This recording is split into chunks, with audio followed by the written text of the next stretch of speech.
Yes, a three-phase delta 3-wire underground feeder needs to be bonded. The primary reason for bonding is to provide a low impedance path for fault current back to the source. This low impedance path facilitates the quick operation of overcurrent protective devices such as circuit breakers or fuses, which in turn minimizes the duration of any fault and reduces the potential for electrical shock or fire hazards. In a three-phase delta system, there is no neutral conductor, so the grounding and bonding practices are slightly different compared to a three-phase Y system with a neutral. Grounding refers to connecting the electrical system to the earth, typically through a grounding electrode system. Bonding, on the other hand, refers to connecting all non-current carrying metal parts together to create an electrically conductive path. This includes metal conduits, enclosures, equipment frames, and other metallic components.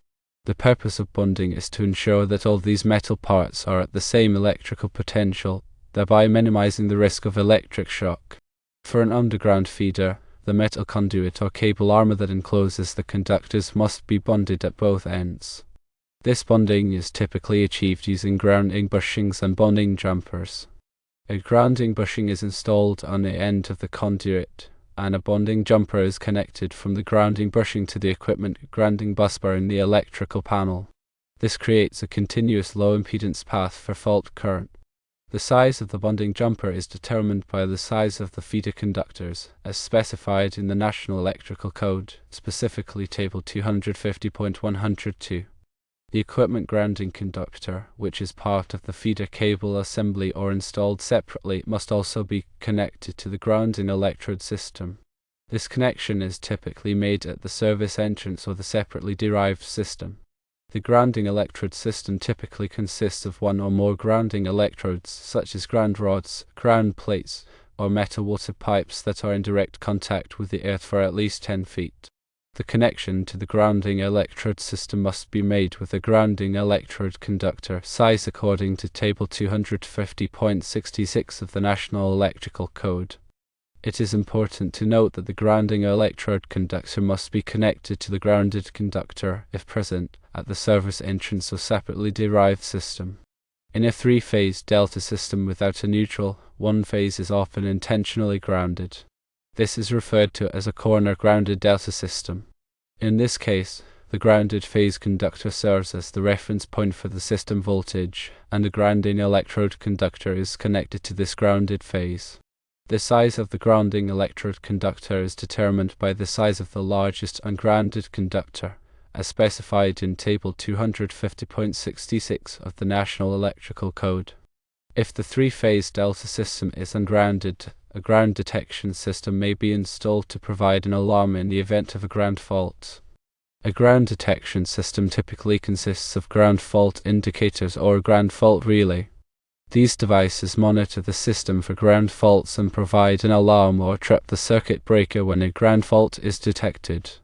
Even in an ungrounded system, bonding of all non-current carrying metal parts is still required to minimize the risk of electric shock. The metal conduit or cable armor that encloses the conductors must be bonded at both ends. This bonding is typically achieved using grounding bushings and bonding jumpers, as previously described. The size of the bonding jumper is determined by the size of the feeder conductors, as specified in Table 250.102 of the National Electrical Code. In addition to bonding the metal conduit or cable armor, it is also important to bond any other metallic components that are likely to become energized, such as metal enclosures, equipment frames, and motor housings.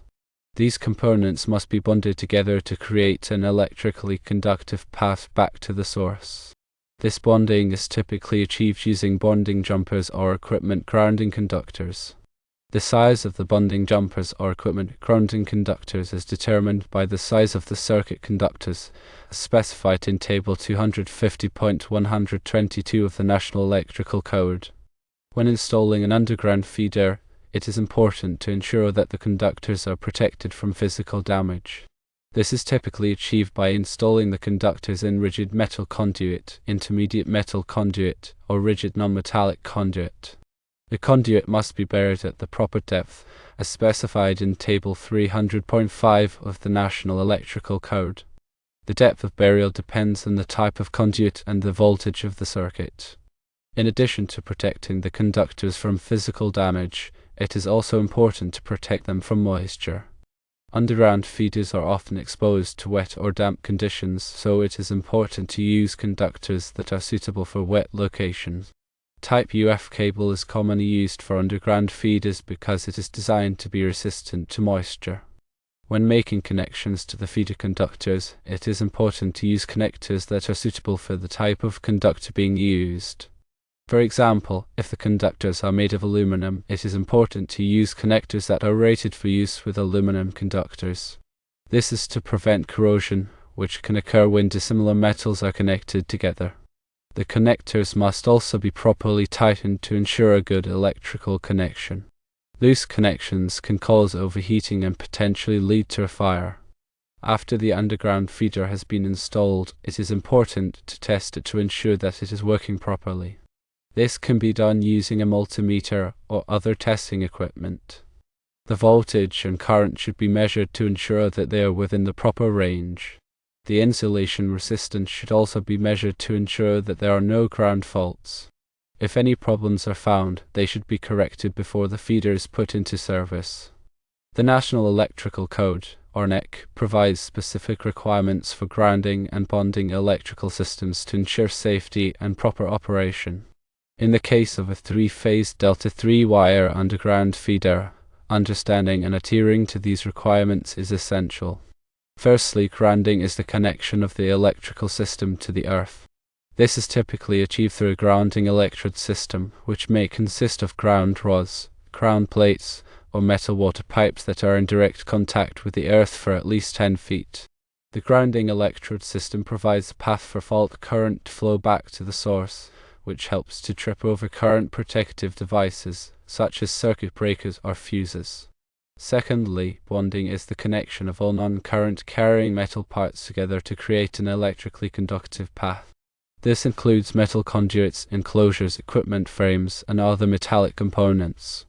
The purpose of bonding is to ensure that all these metal parts are at the same electrical potential, thereby minimizing the risk of electric shock. In a three-phase Delta 3 wire system, there is no neutral conductor, so the grounding and bonding practices are slightly different compared to a three-phase Y system with a neutral. One common practice is to ground one of the phase conductors. This is known as a corner-grounded delta system. In this case, the grounded phase conductor serves as the reference point for the system voltage, and the grounding electrode conductor is connected to this grounded phase. Another option is to use a high-resistance grounding system. In this type of system, a resistor is placed between the neutral point of the transformer and ground. This limits the amount of fault current that can flow, which reduces the risk of damage to equipment. However, high-resistance grounding systems may not be suitable for all applications. For example, they may not be suitable for systems that supply sensitive electronic equipment. Regardless of whether the system is corner-grounded or high-resistance grounded, it is important to bond all non-current carrying metal parts together. This includes the metal conduit or cable armor that encloses the conductors. The conduit or cable armor must be bonded at both ends. This bonding is typically achieved using grounding bushings and bonding jumpers. A grounding bushing is installed on the end of the conduit, and a bonding jumper is connected from the grounding bushing to the equipment grounding busbar in the electrical panel. This creates a continuous low impedance path for fault current. The size of the bonding jumper is determined by the size of the feeder conductors, as specified in the National Electrical Code. The equipment grounding conductor, which is part of the feeder cable assembly or installed separately, must also be connected to the grounding electrode system. This connection is typically made at the service entrance or the separately derived system. The grounding electrode system typically consists of one or more grounding electrodes, such as ground rods, ground plates, or metal water pipes that are in direct contact with the earth. The connection to the grounding electrode system must be made with a grounding electrode conductor, sized according to the National Electrical Code. It is important to note that the grounding electrode conductor must be connected to the grounded conductor, if present, at the service entrance or separately derived system. In a three-phase delta system without a neutral, one phase is often intentionally grounded. This is referred to as a corner-grounded delta system. In this case, the grounded phase conductor serves as the reference point for the system voltage, and the grounding electrode conductor is connected to this grounded phase. The size of the grounding electrode conductor is determined by the size of the largest ungrounded conductor, as specified in the National Electrical Code. If the three-phase delta system is ungrounded, a ground detection system may be installed to provide an alarm in the event of a ground fault. A ground detection system typically consists of ground fault indicators or a ground fault relay.